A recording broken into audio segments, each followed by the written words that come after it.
This episode of the Helping Healing Humor podcast is brought to you by Liberté Ministries. Freedom. The word alone elicits strong feelings of pride and comfort. That's because it's more than a word. Freedom is something that everyone longs to have in many areas of life.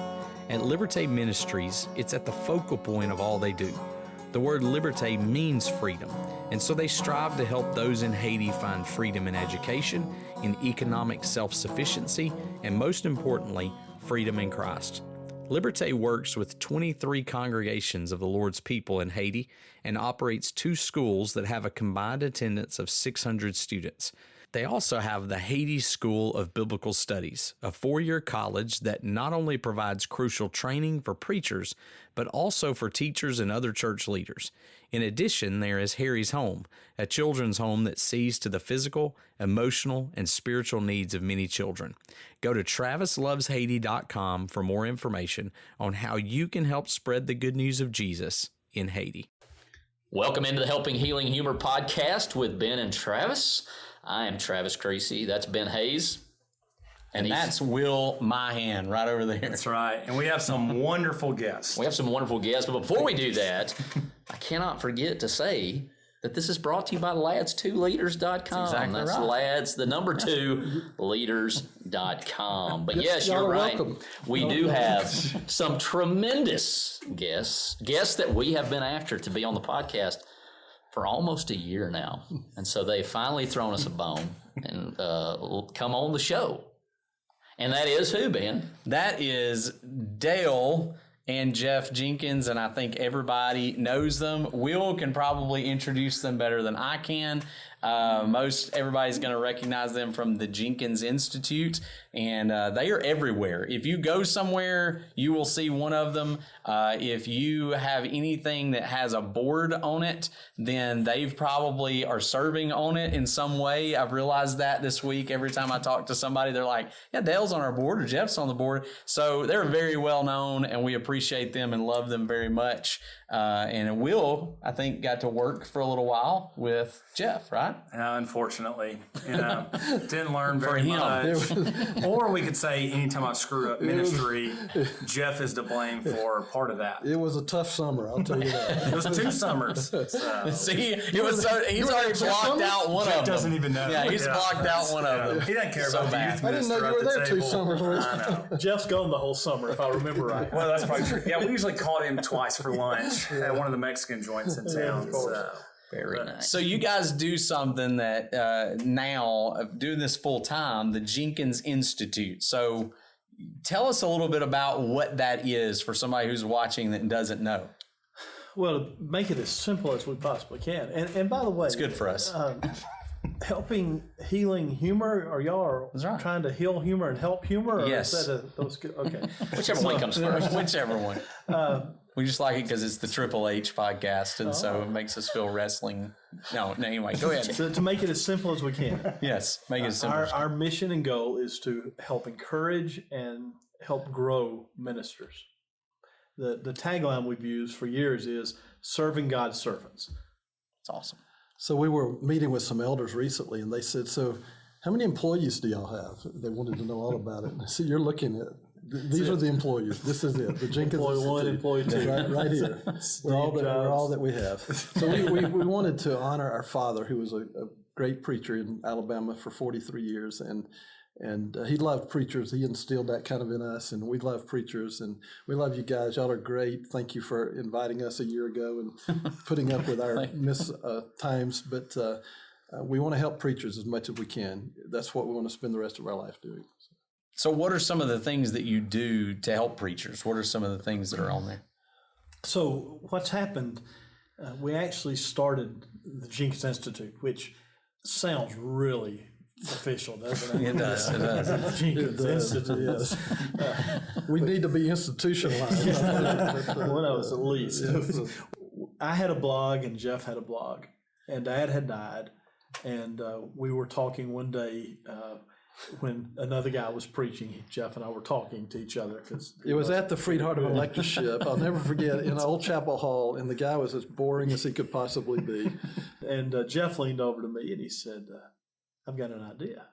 Now, when I say an idea, when I say I've got an idea, it means it's going to cost us something. Okay, Jeff said, I've got an idea. And I said, what? He said, let's combine our blogs.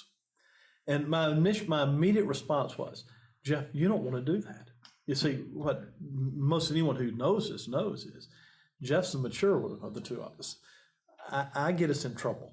What he means by the mature one is I'm the older one. I'm the oldest one. He likes to bring that up in many often. ways. Yes. But yeah, and he said, no, we ought to do that. And so I said, well, let's talk about it. So that night when we got back to where we were staying, we started talking about it. We said, well, we need a name. And we decided to honor Dad. And it kind of sounds kind of official and everything too. So at the time, it was just two blogs that ended up combined. And then we just started thinking about ways we could help preachers. And through the years, it's grown as a result of us thinking, what could we do to help preachers? We started this thing called the Better Conference that's designed to help preachers do the one thing that nobody's really helping preachers do, and that is actually stand in front of people and talk. You know, it's not exegesis, it's not sermon development and design. It's really designed to help them do what every preacher has to do every week. And then we in one of those Better Conferences, a guy said, we talked about that concept of quitting on a Monday, didn't we? Yeah.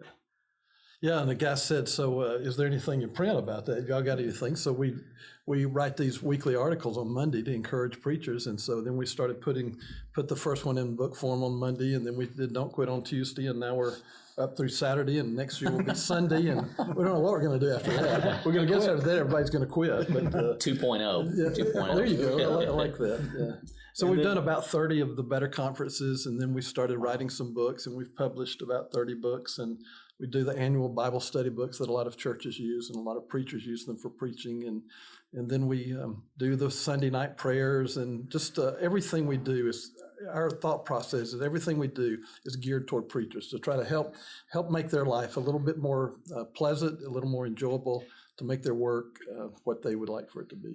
And the thing we do most is really uncharitable. It's easy to say, we sent out a 300-word encourager for Monday. But what we do the most is Monday through Monday, 5 to 10 calls between the two of us almost every day from a minister somewhere in the world that's having a struggle or a challenge with his leadership or with some of the congregation, or wants to know, have y'all ever done this, or what can we do, how could we do that, and it's really just counseling throughout the week. Yeah, I send people to you guys all the time because somebody goes, hey, do you know if there's a church that's looking, or do you know where this person could look, or this church could look for somebody? And I said, Jenkins Institute. Go to the Jenkins Institute. They know who's looking. They know all the people who are looking, all the churches who are looking. So we send people to you guys all the time. So Dale started the Scoop blog, and we kind of incorporated that into what we're doing. And a lot of preachers use that to, some of them aren't really looking for a job. They just want to know, if there's something they might be interested in. And some look at it to see if they're looking for a job. Exactly, yeah. They haven't heard yet. The biggest thing right now we've started is this mentoring program, where we have about 150 preachers involved in the mentoring program. And the goal is to put young preachers through a 3-year kind of session, 1 year with one older preacher, and the next year with a different one, and the third year. Cool. And it'll build relationships for them and give them somebody they can talk to, and somebody they can trust, and somebody who will walk with them through difficult times. Y'all have seen a bunch of ministers across what y'all have been doing. What are some of the struggles that you see ministers going through? And maybe how can some of those churches help? One of the things I think is a lot of ministers struggle with either self-confidence or just pure paranoia. And, doubting themselves. Am I effective? Have I been effective? There are people being critical of me. Doesn't mean I need to throw up my hands and quit. This just a lot of doubt in a lot of ministers' minds on what they do. And as a result of that, the word today that's popular is anxiety. A lot of anxiety creeps in their lives. Yeah, and so ministers struggle with a lot of things that everybody else struggles with, but some of the things are unique because of relationships. So included in that idea of anxiety and doubt has to do with relationships with elders and other people involved in their church life, and sometimes in their own family. And so a lot of those struggles are the same kind of struggles that other people have. And Dale often says that nobody can really understand another minister like another minister can. And so if you were an electrician and you had problems, an electrician could be able to understand that. But if you're a minister, who's going to understand better than other ministers? And so we talk a lot about building relationships and this idea of these mentoring programs to try to encourage preachers, especially young ones, not to take those anxieties and those fears and those doubts all for themselves, but to be able to share those with other people. I was going to say The Minister's Heart, I think, the little book that you had, I remember, of course, we share something. Dale and I both work at Eva, and Eva was the first full-time preaching job that I had. And I don't know if that was your first preaching job, but we were both there a few years apart. But I can remember as apart, as I read that book, I remember thinking, and I may have still been at Eva at the time, but I remember reading that and going, man, I know those struggles of waiting for somebody to show up at your office, and then years down the road wishing that people wouldn't show up at your office quite as much. And so those struggles, and I remember that thinking like, okay, I'm not the only one who thinks some of the thoughts that are in those things. So I think that's been helpful to me. So Ben, that is what you said is huge. First of all, this concept of, am I really that weird? And I say that to Jeff a lot. Jeff, am I weird about this? And he usually says, yes, you are. The answer is yes, most of the time. Yes. But I remember the tremendous mental release it was to me when I started publishing some of those things. And people started saying, man, I felt the same way all my life. I just didn't know how to say it, or didn't know where to take it. And I began to realize most ministers feel the same way. They face the same sorts of stressors and challenges in their life. So spinning off of that, what can churches do to help their ministers? I would say the first thing is exactly what you just said. Appreciate him and let him know. A lot of people, they appreciate what he does. They appreciate his work. And some people never tell you that. So if you're a part of a church and you want to build a relationship with your preacher, or you like your preacher and you want to keep him, you show him appreciation. You tell him you appreciate him. Let him hear that. Send him notes of encouragement. Tell him after a sermon or a Bible class he did well. Preachers are human, and we like to be appreciated just like everybody else does. So I'd say that's the first thing is, if you appreciate him, let him know you appreciate him. Yeah. He needs to know that his work has mattered in your life. People walk out on Sunday and everybody tells the same lie, good sermon preacher, good sermon preacher. Yes. And we do appreciate that. But when you say, I've been struggling with that passage, or I've been struggling with that issue, or I've been struggling with that matter in my life, and it's suddenly very specific for them, it's okay. Well, I see that, and then your work matters in my life. Because whether we want to admit it or not, a lot of us, the feeling of, am I being effective? Mm-hmm. Am I impacting anybody? Am I making any difference? I stand up every week and I talk for 20 to 30 minutes on Sunday, maybe longer, and then on Sunday night I talk even longer than that. On Wednesday night I talk more, and I talk in a Bible class, and I talk on a radio show, and I talk and I talk and I talk. But do any of those words matter to anybody? Are they affecting anybody's life? Yeah, and I would say, add to that, particularly if you're a church leader like an elder or just anybody who's interested, let him know that you have his back. I don't know of a worse feeling in the world that if something goes the way it shouldn't go, and the preacher feels like he's been hung out on a limb kind of by himself, and there may be people who agree with him or who are supportive of him, but they just let it go because they don't want to hurt somebody else's feelings. So if you're a church leader, particularly an elder, and you trust your preacher and you think he's doing a good job, let him know you've got his back. Let him know that he's not going to be hung out to dry by himself, that you'll be there for him, you'll support him, and take some of that stuff off of his shoulders and deal with it yourself, I would say. I've been encouraging people to realize that the preacher and the youth minister are both in the flock as well. And they're learning, especially, I remember being a youth minister, and man, I look back at the things I did as a youth minister, I'm like, I needed help. I needed somebody to come along and guide me spiritually. I had a youth minister call me one time, and he said his father-in-law was in the hospital in another state with some lung issues. His wife was pregnant and having some challenges with the pregnancy, and it was in the summer. If you're a youth minister, you know what that means. It's in the summer. And he said, I went to my elders. I've been there 7 years. I went to my elders. First time I ever went to them. And he said, I told them what was going on. And he said, suddenly they started trying to fix it.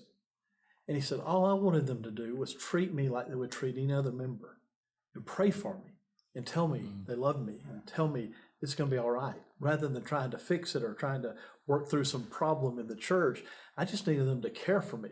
And I think every minister out there needs people that will just care for them and let them know. And Jeff said it, they've got their back. I would add to that, and Jeff, I want you to talk about this, that I need to let them know that it's okay when you go through difficult times. Preachers do go through tough times. You have to deal with cancer, right? And it may not be the most opportune time in your life. You may have small children, and you may be busy about your work. And I lost my wife 3 years ago, and that was not the way I planned it. Didn't want that to happen. She dealt with cancer for 28 years off and on, and she didn't want to do that.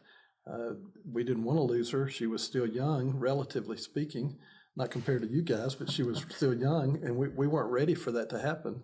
And we desperately I needed it, and my children needed it to have the church family behind us. And I honestly don't know. We say this a lot, but I don't know what people do that don't have a church family. And whether it's the leaders of the church or whether it's just members who care, people who care, that became kind of our survival rope. We could hang on to those people, and they held on to us. And there's no way I can describe how wonderful that was and how good that felt and how good it still feels. So when your preacher's going through a tough time, there's a beautiful statement in Revelation chapter 5 where the Bible says that he's weeping greatly. And the reason he's weeping is because they can't find anybody to open the book.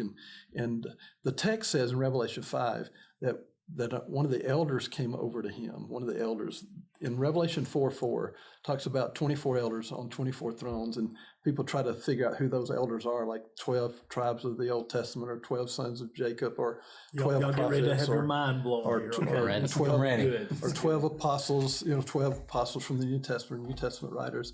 But nobody knows. It doesn't tell us that. But what it does say is they're elders. I've often thought, what if they're just elders? What if they are who it says they are? But one of those elders comes to him and he says, stop weeping. And basically what he's doing is he's getting up off the throne, and he's coming over, he's putting his hand around his shoulder, and he's saying everything's going to be okay. And that's the kind of shepherds we need in the church, who will, when a preacher or anybody else is suffering, they'll come over, put their arm around their shoulder and say, everything's going to be okay. We may not understand how right now, but everything's going to be okay.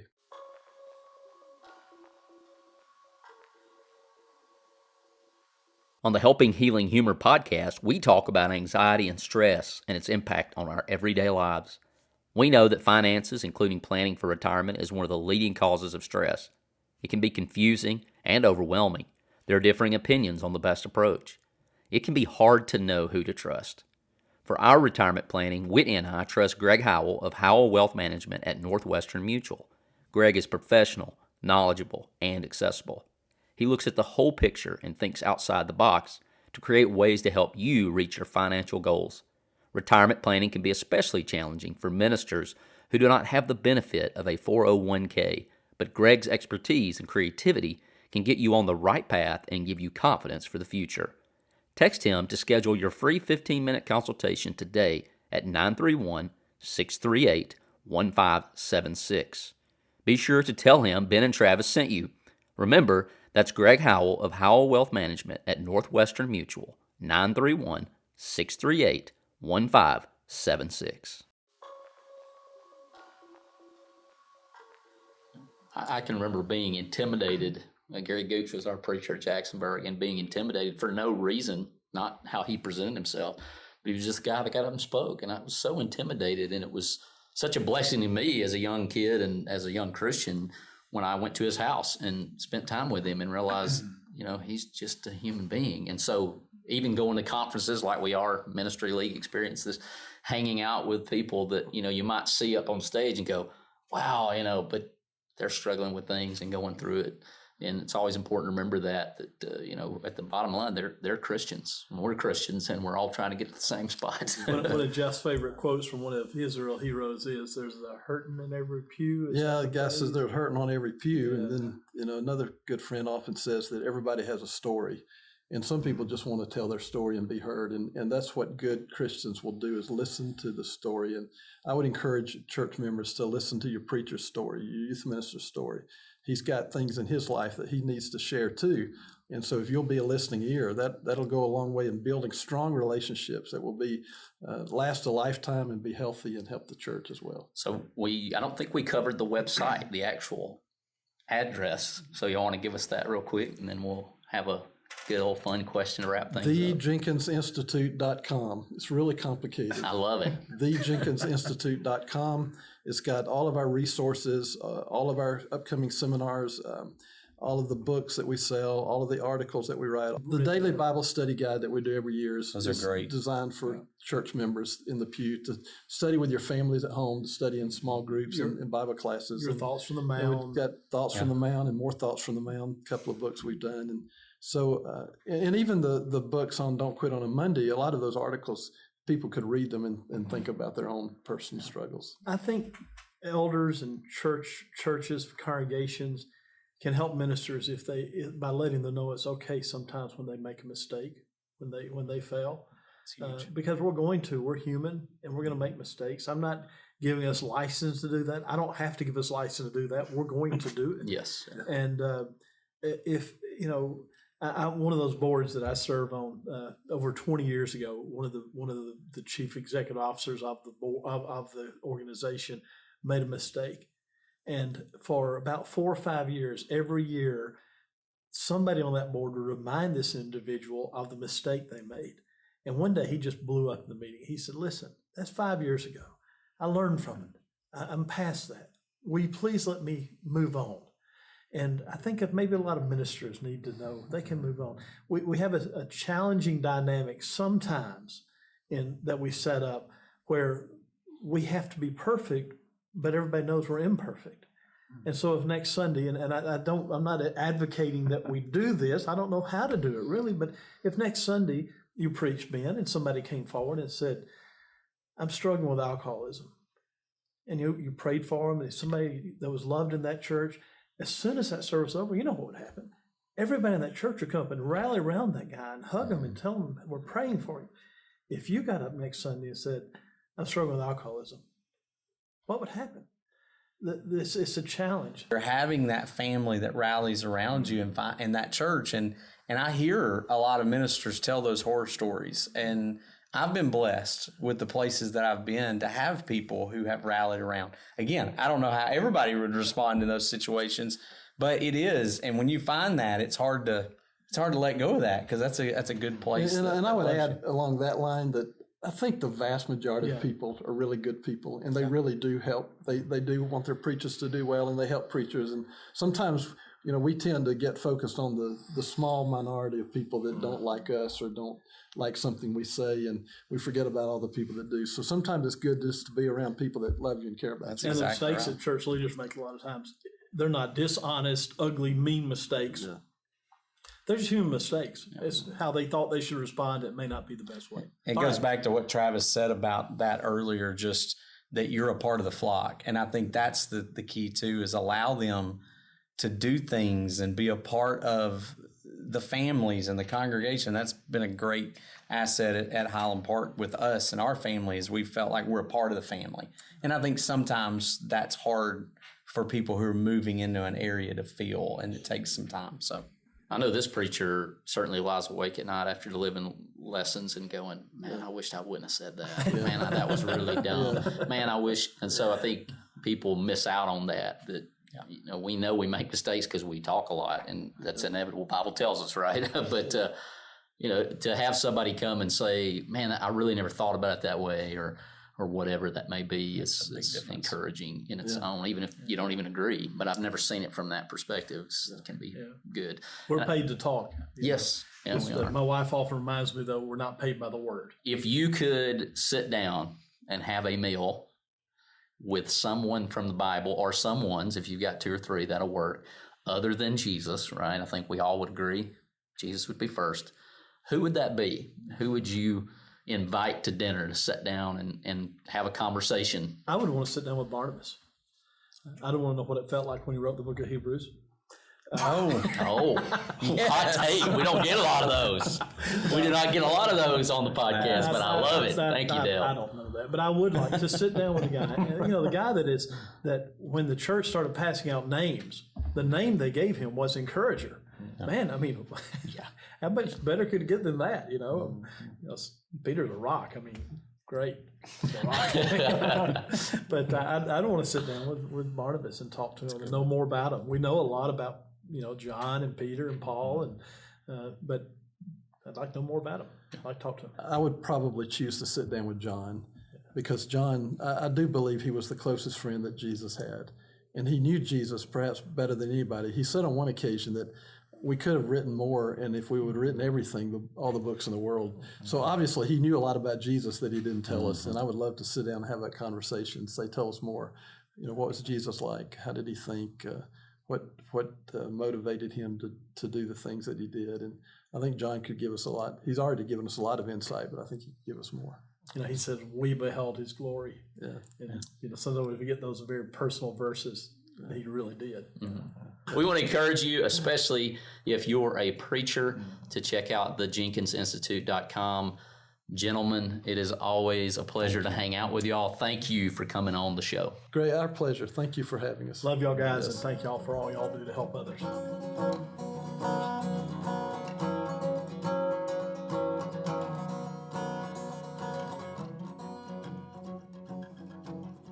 Thanks for being with us for this episode of the Helping Healing Humor podcast. Be sure to download our free ebook, 28 Days of Focused Living, at benandtravis.com and receive all of our Helping Healing and Humor extra content directly in your inbox. We look forward to having you join us at the same Ben and Travis time, same Ben and Travis channel.